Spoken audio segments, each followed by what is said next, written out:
SM একাডেমিতে সকল শিক্ষার্থীদের জানাই আন্তরিক শুভেচ্ছা এবং অভিনন্দন। তো আমরা আজকে আলোচনা করছি তোমাদের সেমিস্টার 5 সিলেবাস এবং তোমাদের যে এত বড় সিলেবাস, তো তোমরা কিভাবে পড়বে এবং কোন সময়ের মধ্যে সিলেবাসটা কাভারেজ করবে সেটার নিয়েই কিন্তু আমরা আজকে এই ভিডিওটা বানাচ্ছি। তো তোমাদের আমি দীর্ঘদিন ভিডিও দিতে পারিনি, কারণ তোমরা জানোই যে আমাদের অনেক দিন পর এসএলএসটি পরীক্ষার সুযোগ পেয়েছিলাম, সেই কারণে তোমাদের এই ভিডিও আপলোড করতে পারিনি। তার জন্য কিন্তু আমরা দুঃখিত। দেখো, তোমাদের সহযোগিতায় যেমন ছিলাম সেরকমই আছি, এইরকমই তোমাদের ব্যক্তিগত শেয়ার, আমাদের কথা তোমাদের কাছে তুলে ধরবো, সুখ দুঃখের সমস্ত কথা। তার মাঝেই কিন্তু আমরা তোমাদের সিলেবাসটা নিয়ে আলোচনা করব।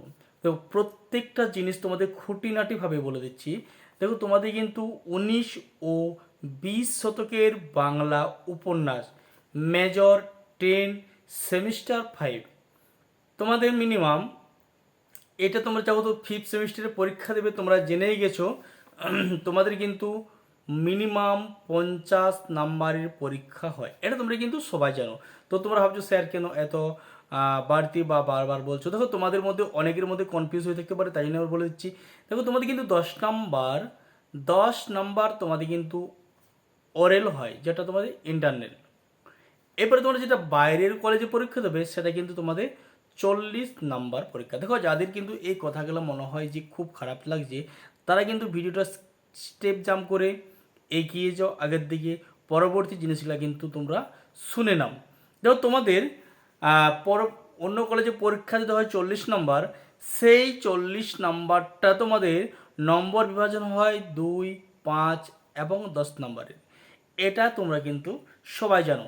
তাহলে চলে যাচ্ছি আমরা পরবর্তী। তো তোমাদের মিনিমাম এখানে 4টি অধ্যায় আছে, যেটা আমরা কোন দুটি পড়ে বা কোনটি পড়ে তাড়াতাড়ি খুব ভালো নম্বর পাওয়া যায়। তো প্রত্যেকটি থেকেই কিন্তু একটি করে প্রশ্ন তোমাদের ফাইনাল পরীক্ষায় দেওয়া হয়।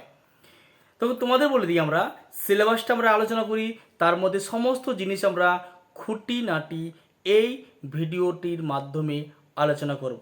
দেখো, 1 নাম্বার কৃষ্ণকান্তের উইল, কার লেখা?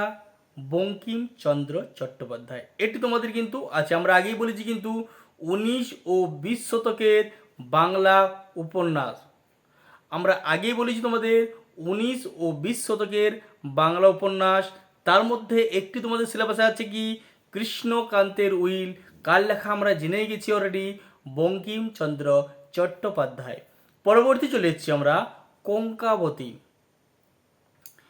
কঙ্কাবতী, তৈলক্যনাথ মুখোপাধ্যায়। দেখো, তোমাদের আমরা আজকে সিলেবাস এবং নম্বর বিভাজন কীভাবে নম্বর তোলা যায় সেই পদ্ধতি তোমাদের আলোচনা করে দিচ্ছি।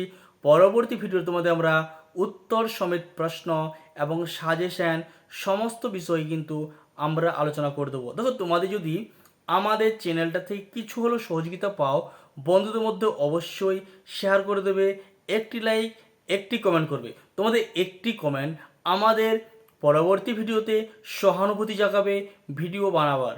চলো কথা না বলে আমরা চলে যাচ্ছি পরবর্তী কবির থেকে তোমাদের আছে। দেখো, তারা শঙ্কর বন্দ্যোপাধ্যায়।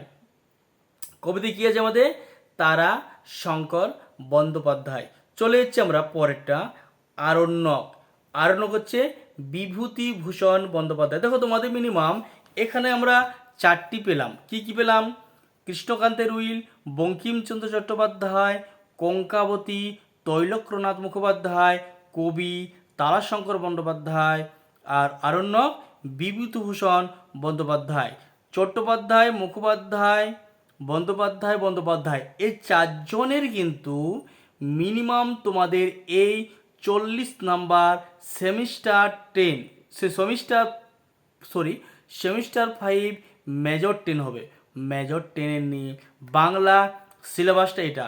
তো তোমাদের মিনিমাম কি করে তোমরা তাড়াতাড়ি সিলেবাস কাভারেজ করবে। একটু কথাগুলো গুরুত্বপূর্ণ মন দিয়ে শোনো, আশা করি তোমাদের প্রত্যেকটি কথা কাজে লেগে যাবে ফিফথ সেমিস্টারে। দেখো তোমাদের চারটি, তোমরা এটা জানো তোমাদের কিন্তু 40 নাম্বার বাইরের পরীক্ষা হয়, তাহলে তোমরা কিভাবে সিলেবাস কাভারেজ করবে? দেখো তোমাদের কৃষ্ণকান্তের উইল থেকে যেমন একটি 5 একটি 10 আসবে, কঙ্কাপতি থেকে সেম কেস, একটি 5 একটি 10, কবি থেকেও একটি 5 একটি 10, আরণ্যক থেকেও কিন্তু তোমাদের একটি 5 একটি 10। তাহলে মিনিমাম তোমাদের ধরো কয়টি 5টা আসছে, 4টা 5টা আসছে, 4টা 10টা। তো তোমরা পরীক্ষার হলে কয়টি 10 নম্বরের লিখবে? তোমরা মিনিমাম দুটো 10 নম্বরে লিখছো আর দুটো 5 নাম্বার। আমি বলছি তোমরা কৃষ্ণকান্তের উইল আর কঙ্কাবতী এই দুটো উপন্যাস থেকে তোমরা পুরো একবারে তথ্যভিত্তিক সম্পূর্ণ লাইন বা লাইন মুখস্থ করে নাও বা পড়ে নাও বা দেখে নাও, বারবার রিভাইজ করো। তোমরা দেখবে তোমাদের 1 থেকে 1.5 মাসের মধ্যে তোমাদের পুরো সিলেবাস কাভারেজ হয়ে যাবে। আমি কথা দিচ্ছি, SM একাডেমি থেকে আমি তোমাদের কথা দিচ্ছি, প্রত্যেকটি প্রশ্ন তোমার কমন পাবে। আর যদি আমাদের ভিডিও সে যুক্ত থাকো, আমরা তোমাদের সেই রকমই কিন্তু তথ্যভিত্তিক সমস্ত জিনিস কিন্তু আমরা গুরুত্বপূর্ণ জিনিসগুলো বা প্রশ্ন বা সাজেশন দিয়ে থাকবো। আমাদের চ্যানেলটি তোমরা ফলো করো আর আমাদের সাথে থাকো, তাহলে তোমরা কিন্তু অনেকটা উপকৃত হবে। আর দয়া করে একটি লাইক একটি কমেন্ট করবে। তোমাদের প্রত্যেকটি লাইক আমাদের পরবর্তী ভিডিও বানাতে সহযোগিতা বানাবে। চলো কথা না বাড়িয়ে ভালো থেকো, সুস্থ থেকো, পরবর্তী ভিডিও তোমার সাথে দেখা হবে।